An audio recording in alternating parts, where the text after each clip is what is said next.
Hi friends, you are very most welcome on unique study with Ajay. दोस्तों, इस channel के ऊपर मैं नेट जेआरएफ फर्स्ट पेपर और ज्योग्राफी दोनों की बिल्कुल सिस्टमेटिक ढंग से क्लासेस चला रखा हूँ। आज हम आपको पढ़ाएंगे ज्योग्राफी और ज्योग्राफी के प्रैक्टिस क्वेश्चन सॉल्व करने जा रहे हैं हम यहाँ पर। और ये जो प्रैक्टिस क्वेश्चन है वो असिस्टेंट प्रोफेसर के लिए, कॉलेज लेक्चरर के लिए, नेट जेआरएफ के लिए और सेट के एग्जाम के लिए बहुत इंपॉर्टेंट है। आज हम बात करेंगे ज्योग्राफी के मॉडल पेपर सेट 44 के ऊपर। और इसमें जो हमारा 44वां मॉडल पेपर सेट है ज्योग्राफी का, किसका है? ये ज्योग्राफी का है। एक बार मैं इसमें करेक्शन कर देता हूँ।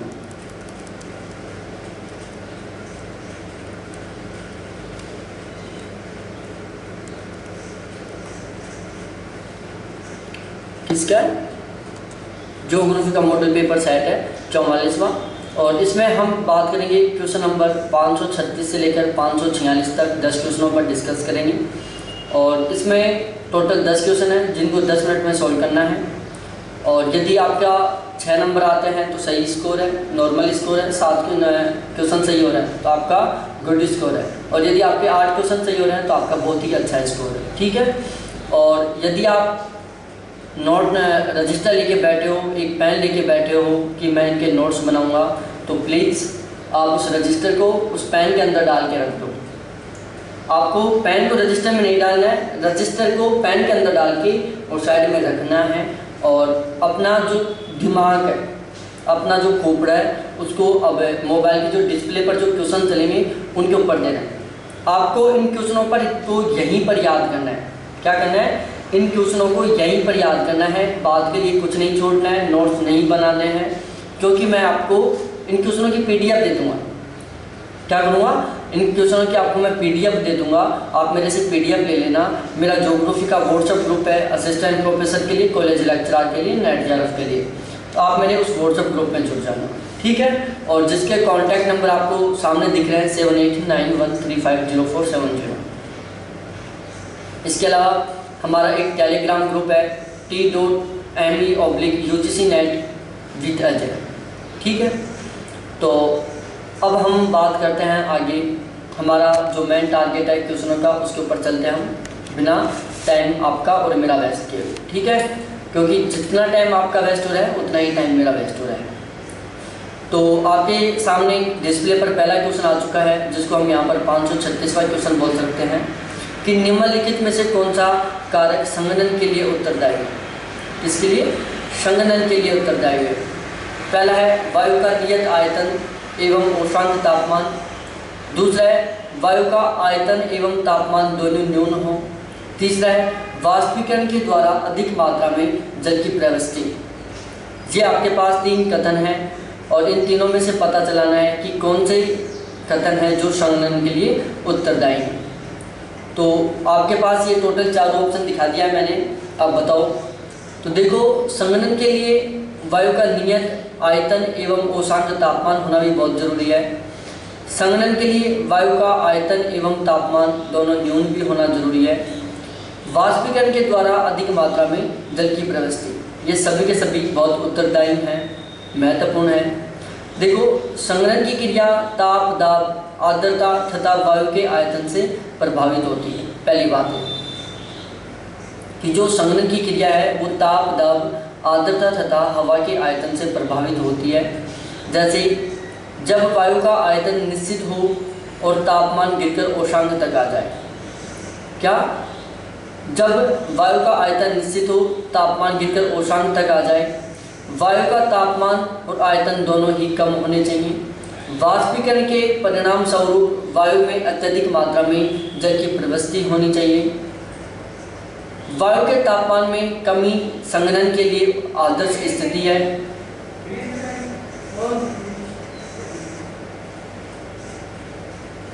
और ध्यान रखना, संघनन तब ही होगा जब औसत जमाव बिंदु से नीचे होगा।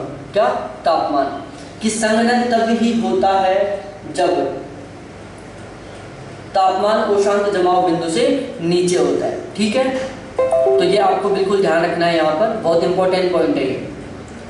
उसके बाद नेक्स्ट क्वेश्चन पर चलते हैं हम, वो है ओस का निर्माण, ड्यू फॉर्मेशन। ओस का निर्माण कैसे होता है, ठीक है। और ओस के निर्माण की ये टोटल 4 दशाएं हैं आपके सामने। स्वच्छ आकाश है, शांत वायु है, उच्च सापेक्षिक आर्द्रता है और ठंडी लंबी रात है। यहाँ पर बताना है कि ओस के निर्माण में कौन सी सबसे ज़्यादा उपयुक्त दशाएं हैं, जिनके लिए ये टोटल 4 ऑप्शन दिए हुए हैं। जल्दी से बताओ कि ओस के निर्माण के लिए सर्वाधिक महत्वपूर्ण दशाएं कौन सी हैं। तो भाई लोगों, यहाँ पर जो सही आंसर है ना वो है ऑप्शन डी, कि ओस के निर्माण के लिए स्वच्छ आकाश भी होनी चाहिए, शांत वायु भी होनी चाहिए, उच्च सापेक्षिक आर्द्रता भी होनी चाहिए, ठंडी एवं लंबी रातें भी होनी चाहिए, ठीक है। देखो क्या होता है, चाहे गांव में रहते हो आप, चाहे सिटी में रहते हो, ओस सब जगह पड़ती है और हम सब लोग सभी जगह का एनालिसिस करते हैं। कैसे करते हैं, देखो गांव में तो ओस का आप हर जगह से देख सकते हो। उठते ही जब खेतों में जाते हैं सर्दियों की रातों में, अब गर्मियों में ओस नहीं पड़ रही, लेकिन जब आप सर्दियों में सुबह उठते ही खेतों में जाओगे तो आपके जो पाँव हैं वो भीग जाते हैं उसकी वजह से। ऐसा है बिल्कुल, आप जब गार्डनों में उठ के जाओगे सुबह तो भी ऐसा ही होगा। अब वहाँ से एनालिसिस करो कि सर्दियों में ठंड पड़ रही है, सर्दियों में ओस पड़ रही है। क्या हो रहा है, सर्दियों में ओस पड़ रही है। उस टाइम क्या हो रहा है, हवा बिल्कुल शांत रहती है। जिस दिन हवा शांत नहीं रहता, हवा चलती है चाहे थोड़ी स्पीड से क्यों ना चले, ओस प्रभावित होती है। जिस दिन आकाश में बादल होंगे उस दिन ओस नहीं पड़ेगी। आप खुद एनालिसिस करके देख सकते हो कि जिस दिन आकाश में बादल होंगे उस दिन ओस नहीं पड़ेगी, जिस दिन हवा चलेगी उस दिन ओस नहीं पड़ेगी। ओस केवल सर्दियों में पड़ती है, गर्मियों में नहीं पड़ती है। ओस के लिए उच्च सापेक्षिक आर्द्रता होनी चाहिए, ठीक है। तो इसमें ये पॉइंट थोड़ा सा अलग है, बाकी ये 3 पॉइंट हैं जो हम खुद एनालिसिस अपने लाइफ से कर सकते हैं। किससे, अपनी लाइफ से, जो हमने देखा है उसके आधार पर, ठीक है। अब आ जाओ, देखो ये चारों के चारों पॉइंट है जो आपको ध्यान रखना है। अगला पॉइंट है तुषार निर्माण, फॉस्ट फॉर्मेशन के संदर्भ में निम्नलिखित कारकों पर विचार करो। किसके संबंध में, तुषार निर्माण के संबंध में। पहला है स्वच्छ आकाश, दूसरा है शांत वायु, तीसरा है उच्च सापेक्षिक आर्द्रता, चौथा है जमाव बिंदु से निम्न ओशांक, पांचवा है ठंडी व लंबी रातें। और ये आपके पास टोटल 4 ऑप्शन है और आपको इन 5 दशाओं से पता चलाना है कि कौन सी दशा सबसे ज़्यादा उपयुक्त है तुषार के निर्माण में, ठीक है। तो देखो यहाँ पर भी ऑप्शन डी बिल्कुल सही है, क्योंकि ये जो पांचों की पांचों दशाएं हैं, स्वच्छ आकाश, शांत वायु, उच्च सापेक्षिक आर्द्रता, जमाव बिंदु से निम्न ओशांक, ठंडी लंबी रात, ये पांचों के पांचों दशाएं हैं, वो तुषार निर्माण में बहुत महत्वपूर्ण योगदान देती है। तुषार के निर्माण में सर्वाधिक योगदान देती है, ठीक है।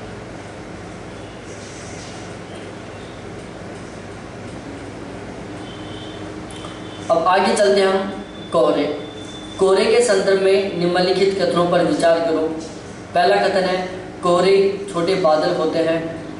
दूसरा है उद्योगों से निकलने वाला धुआं कोहरे का निर्माण हेतु अनुकूल होता है। 2 कथन है आपके पास। पहला कथन था कि कोहरे छोटे बादल होते हैं और दूसरा था उद्योगों से निकलने वाला धुआं कोहरे के निर्माण हेतु अनुकूल होता है। और ये आपके पास टोटल 4 ऑप्शन हैं जो मैंने बता दिया आपको। यहाँ से बताओ सही आंसर क्या होगा कि कोहरे से संबंधित कौन सा कथन बिल्कुल सही है। तो भाई लोगों, कोहरे से संबंधित कथन सही है ऑप्शन सी, कि ये जो दोनों के दोनों कथन है ना, वो कोहरे के निर्माण के संबंध में, ठीक है। देखो ध्यान रखना है, रजिस्टर को यूज मत लो, आप इन क्वेश्चन को लिखो मत। आपको मैं बिल्कुल एज इट इज इसी फॉर्मेट में PDF दे दूंगा, आप PDF ले लो और हो सके तो आप इन क्वेश्चनों को यहीं पर याद करो, मेरे साथ साथ याद करो इनको आप, ठीक है।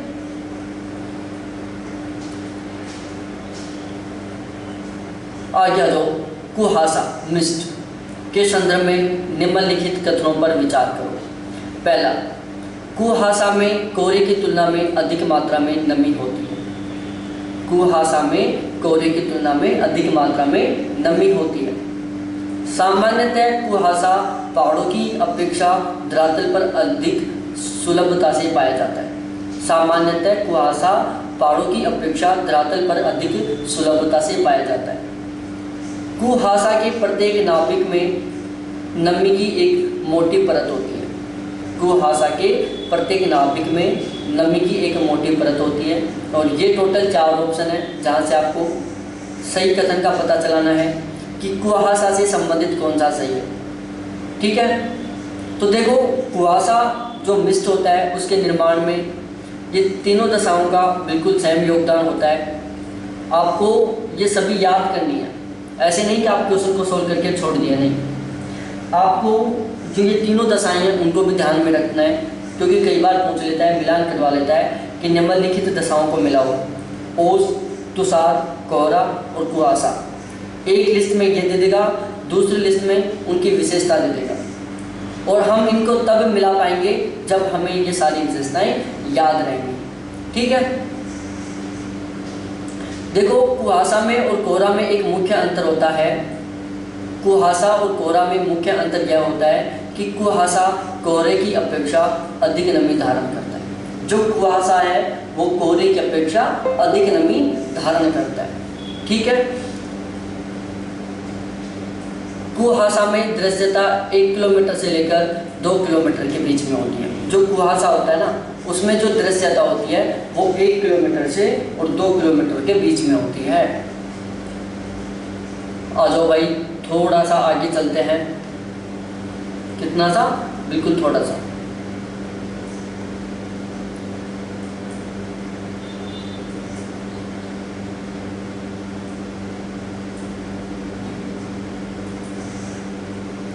अब हम आगे चल के और पूछते हैं क्वेश्चन नंबर 6 के ऊपर। धुंध हैज के संदर्भ में निम्नलिखित कथनों पर विचार करो। आपको ये सभी याद करने हैं, रटने हैं ये सारे के सारे। ठीक है, धुंध धूल, धुएं व अन्य कणों के संघनन के परिणाम स्वरूप उत्पन्न होती है। पहला कथन। दूसरा कथन, जंगल की आग, उद्योग, खेतों की जुताई, परिवहन आदि धुंध के स्रोत होते हैं। यहाँ पर पता चलाना है कि कौन सा कथन सत्य है। आप बताओ कि क्वेश्चन 6 में कौन सा कथन सही है। ये 4 कथन है आपके पास। आपकी कितनी तैयारी है, इससे पहले आपने कितने क्वेश्चन सही किए हैं वो पता चलेगा इस क्वेश्चन से, क्योंकि बहुत से लोग हैं जो तुक्का मार रहे थे अब तक, सभी में डी बता रहे थे। कहीं पर डी बता दिया, कहीं पर सी बता दिया। इस क्वेश्चन में बताओ आप डी, क्योंकि वहाँ पर उपयुक्त दशाएं एक तरीके से ऑल ऑफ दीज ही आ जाता था और वो लोग सही कर देते थे, उनका क्वेश्चन सही निकल जाता था। अब बताओ बेटो, क्वेश्चन नंबर 6 का सही आंसर बताओ आप, फिर मानूंगा मैं आपको। ठीक है, इसका सही आंसर है ऑप्शन बी, कि जो पहला कथन है ना वो गलत है। पहला कथन गलत है, दूसरा कथन बिल्कुल सही है कि धुंध जंगल की आग, उद्योग, खेत की जुताई, परिवहन आदि धुंध के स्रोत होते हैं। नेक्स्ट क्वेश्चन है क्वेश्चन नंबर 7वां। बादल निर्माण के संदर्भ में निम्नलिखित कारकों पर विचार करो। पहला है पर्याप्त ऊंचाई, दूसरा है संघनन, तीसरा है हवा का रुद्धोष्म शीतलन, चौथा है औष्णांक बिंदु से नीचे तापमान। उपयुक्त कारकों में से कौन से कारक बादल बनने हेतु उत्तरदायी हैं? और ये आपके पास टोटल 4 ऑप्शन है। बताओ कि बादल के निर्माण के लिए कौन से कारक उत्तरदायी हैं। ध्यान रखना, एक ऑप्शन दे देता हूँ मैं आपको, इसका यदि आप डी आंसर मान लो तो वो बिल्कुल गलत है। डी के अलावा ए, बी और सी, इन तीनों में से इसका सही आंसर है। बताओ, ये मैंने आपको लिंक दे दिया और अभी भी आप क्वेश्चन को गलत कर रहे हो, तो प्लीज़ आपकी तैयारी नहीं है, तुक्का मार रहे थे अब तक। बताओ, यहाँ पर डी नहीं है, आंसर केवल ए, बी और सी, इन 3 में से आएगा। इसका सही आंसर है ऑप्शन डी, कि ये जो चारों की चारों दशाएं हैं, पर्याप्त ऊंचाई, संघनन, हवा का रुद्धोष्म शीतलन और औष्णांक बिंदु से नीचे तापमान, ये चारों की चारों दशाएं सही हैं। मैंने वो गलत बोला था, क्योंकि यहाँ पर कुछ लोग चारों ऑप्शनों को देखते तुरंत टिक कर देते थे। यहाँ पर कुछ ने डायरेक्टली मान लिया था, लेकिन ऐसे तुक्का मत मारो, ऑप्शन डी बिल्कुल सही आंसर है इसके। ठीक है, देखो ऊंचाई, घनत्व और पारदर्शिता के आधार पर बादलों को चार प्रकार या चार प्रकारों में डिवाइड किया गया है। सबसे पहला होता है पक्षाभ मेघ, दूसरा होता है कपासी मेघ, तीसरा होता है स्तरी मेघ और चौथा होता है वर्षी मेघ। ऊंचाई, घनत्व एवं पारदर्शिता के आधार पर बादलों को इन चार भागों में डिवाइड किया गया है। अब आ जाओ आगे क्वेश्चन नंबर 8 पर। पक्षाभ बादल के संदर्भ में निम्नलिखित में कौन सा कथन असत्य है? किसके संदर्भ में? पक्षाभ बादलों के संदर्भ में। पहला कथन है ये बादल 8 से 12 किलोमीटर की ऊंचाई पर निर्मित होते हैं। दूसरा है ये बादल घने एवं एकत्रित रूप में होते हैं। तीसरा है ये पंख के समान प्रतीत होते हैं। चौथा है ये बादल हमेशा सफेद रंग के होते हैं। आपको बताना है कि पक्षाभ बादलों से संबंधित कौन सा कथन गलत है। अब बताओ भैया, अब तक तुक्का मार दिया, अब मारो तुक्का, अब नहीं बैठने वाला आपका तुक्का सही।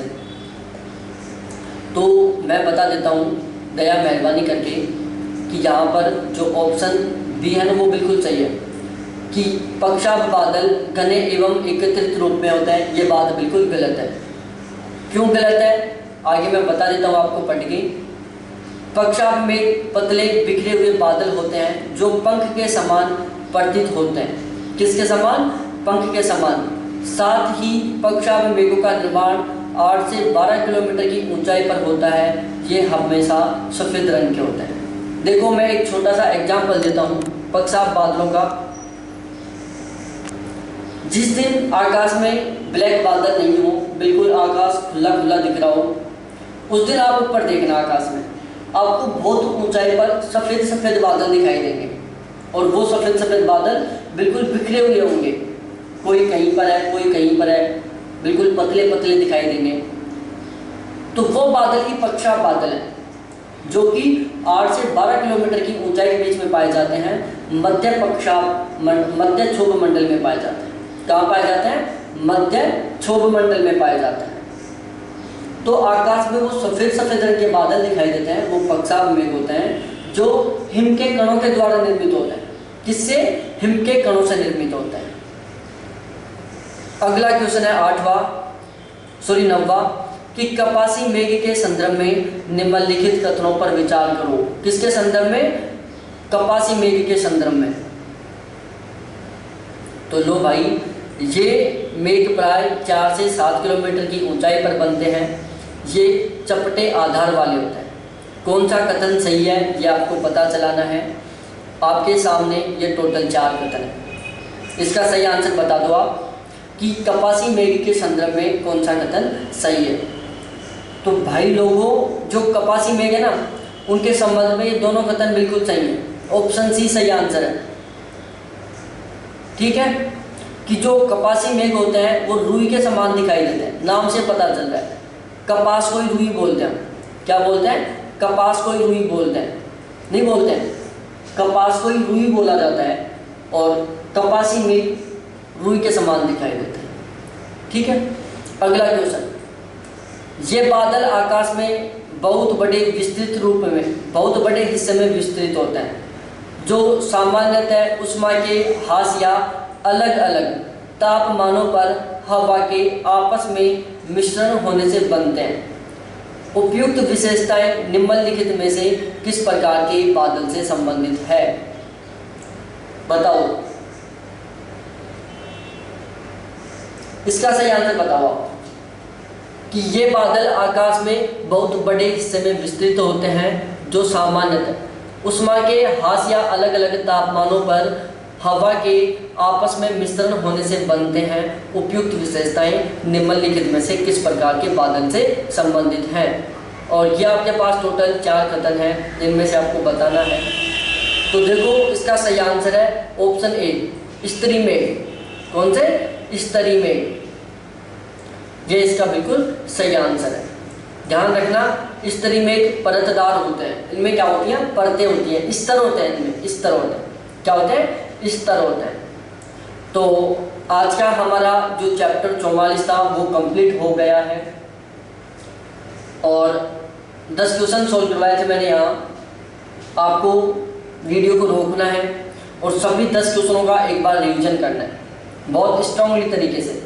आप इनका इस तरीके से रिवीजन कर लो कि मैं आपसे क्वेश्चन पूछूं तो क्वेश्चन स्टार्ट करो, तुरंत आप आंसर दे दो, और मैं यहाँ से इन 10 क्वेश्चनों से कितना घुमा फिरा के क्यों ना क्वेश्चन पूछूं, आप उनका 100% जवाब दें। इस तरीके से याद करो इनको। अब भी याद करो, वीडियो को बाद में बंद करना, फ़ोन को बाद में साइड में रखना, इस वीडियो को बाद में हटाना, लेकिन पहले आपको क्या करना है, इस वीडियो को जो 10 क्वेश्चन है उनको पूरों को रटना है। चाहे आप 2-3 बार देख लो, स्पीड तेज कर लो, फिर देखो आप, लेकिन इनको अब भी याद करो। ठीक है, स्टार्ट करो, वीडियो को अब भी रोको और याद करो। तो थैंक्स देखने के लिए, फिर मिलते हैं नेक्स्ट वीडियो के साथ। और हाँ, चैनल को सब्सक्राइब जरूर करके जाना, बेल आइकन को भी दबाना, घंटी को दबाना, और ढेर सारे वीडियोस देखने के लिए मेरे साथ जुड़े। जो ग्रुप भी कंप्लीट पढ़ाऊंगा मैं, ऑब्जेक्टिव, डेस्क्रिप्टिव दोनों टाइप से, और नेट का फर्स्ट पेपर भी मैं ऑब्जेक्टिव और डेस्क्रिप्टिव दोनों टाइप से पढ़ाऊंगा। ठीक है, बाय।